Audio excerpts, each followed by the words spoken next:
তো গাইজ আজকে পাঙ্গাস মাছের রেসিপি নিয়ে চলে আসছি। সবাইকে হ্যালো, সবাইকে আসসালামু আলাইকুম। তো আমার পাঙ্গাস মাছ আমি বের করে নিয়েছিলাম আর বাদ বাকিটা ফ্রিজে রেখে দিলাম। আর আমার ফ্রিজে মাছ নেই, শুধু আটা আর আটা। ফ্রিজ বন্ধ করার নিনজা টেকনিক হচ্ছে হাত দিয়ে খুলে পা দিয়ে ধপাস। তো তারপরে একটু দই ছিল, মিষ্টি দই, সেই কিউট দইটা খেয়ে নিলাম। টক দই বেশি খাওয়া হয়, তবে আজকে হচ্ছে মিষ্টি দই খেলাম। তারপরে চাল নিলাম, ভাত আগে উঠা দিব, কারণ আমার প্রতিদিন একই হয়, ভাত হয় না, তরকারি হয়ে যায়। তারপরে দেখি রাইস কুকারে ভাত থাকে না, তো এই জন্য আজকে আগে রাইস কুকারে চালটা দিয়ে ভাতটা করে নেবো, তারপরে আমি তরকারি রান্না করতে চলে যাবো। কারণ এই তরকারি রান্না হয়ে যা খাওয়ার জন্য ক্ষুধা লাগে রাইস কুকারে, যে দেখি আমি ভাত তো বসাই নিয়ে যেন আগে আজকে রাইস কুকারে ভাত দিয়ে দিলাম, তারপরে আবার তরকারি রান্না করবো।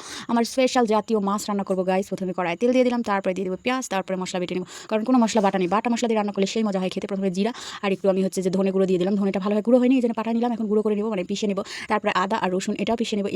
এই মশলা তরকারিতে দিলে অনেক মজা হয়। আর বাটা মশলা ফ্রিজে রাখলে ওটা দিয়ে তরকারি রান্না করলে একদমই মজা হয় না গাইস খেতে। এই জন্য আজকে একদম পাটায় বেটে রান্না করবো।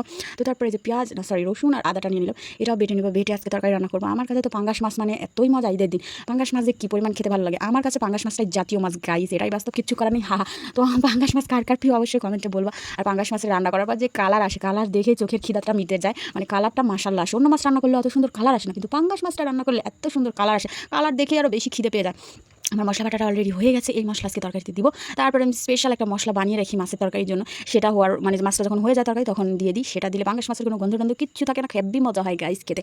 তো তারপরে আমি মশলাটা বাটিতে উঠে নিলাম। এখানে হচ্ছে হলুদ গুঁড়ো, লঙ্কা গুঁড়ো সুন্দর মতো দিয়ে এটা পানি দিয়ে একদম ঘুরিয়ে নিব। তারপরে পেঁয়াজ ভেজে নিয়ে ওর মধ্যে দিয়ে দিব, দিয়ে এটা কষাতে থাকবো কষাতে থাকবো কষাতে থাকবো। আসলে পাঙ্গাস মাছটা এমনি খালি ভুনা করলে আমার বেশি ভালো লাগে, সবজি দিয়ে একদমই ভালো লাগে না গাইস। তো তারপরে এই যে সুন্দর মতো পানি দিয়ে সুন্দর মতো এটা মিশিয়ে নিলাম। এইবার পেঁয়াজ ভাজা হয়ে গেছে, এর মধ্যে দিয়ে দিলাম।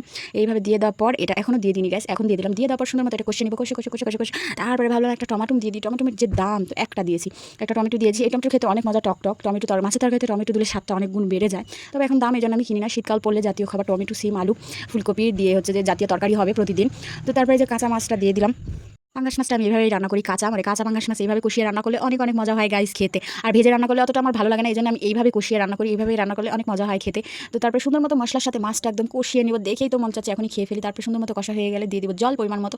তারপরে এটা ফুটে উঠলেই আমি আমার সিক্রেট গরম মশলার গুঁড়োটা দিয়ে দিব, যেটা আমি নিজে বাসায় বানাই। তারপরে এটা খাওয়ার জন্য একদম রেডি। আমার তো ভীষণ ক্ষুধা লাগছে গাইজ, আমি দুপুরে কিচ্ছু খাইনি, এই মাছটা রান্না করার পর এখন খাবো, কারণ আমার পরীক্ষা ছিল, পরীক্ষা দিয়ে এসে রাতে রান্না করছি। তারপরে এই স্পেশাল হচ্ছে যে গরম মশলার গুঁড়োটা দিয়ে দিলাম, তারপরে দিয়ে দিলাম কাঁচা মরিচ। এবার ভাতও হয়ে গেছে, একটা করলা দিয়েছিলাম সেদ্ধ, কারণ পাকা করলা সেদ্ধ দিলে অনেক ভালো লাগে এটা ভর্তা করে খেতে। ভাতও হয়ে গেছে, তো ভাত নিলাম, একটা করলা নিলাম। এইবার নিব 2 পিস মাছ। আমার 1 পিস খেয়ে মনও ভরে না, 2টা খেলে মন ভরে। তো পেটির অংশ আমার খেতে ভালো লাগে না, আমার মেয়ের ভালো লাগে, এই জন্য আমি হচ্ছে গাদার অংশ নিলাম। তবে এটার সাথে পেটিও আছে, এই পিসটা আমার বেশি খেতে ভালো লাগে। তো আজকে আমি খাই, তোমরা যাও, আল্লাহ হাফেজ।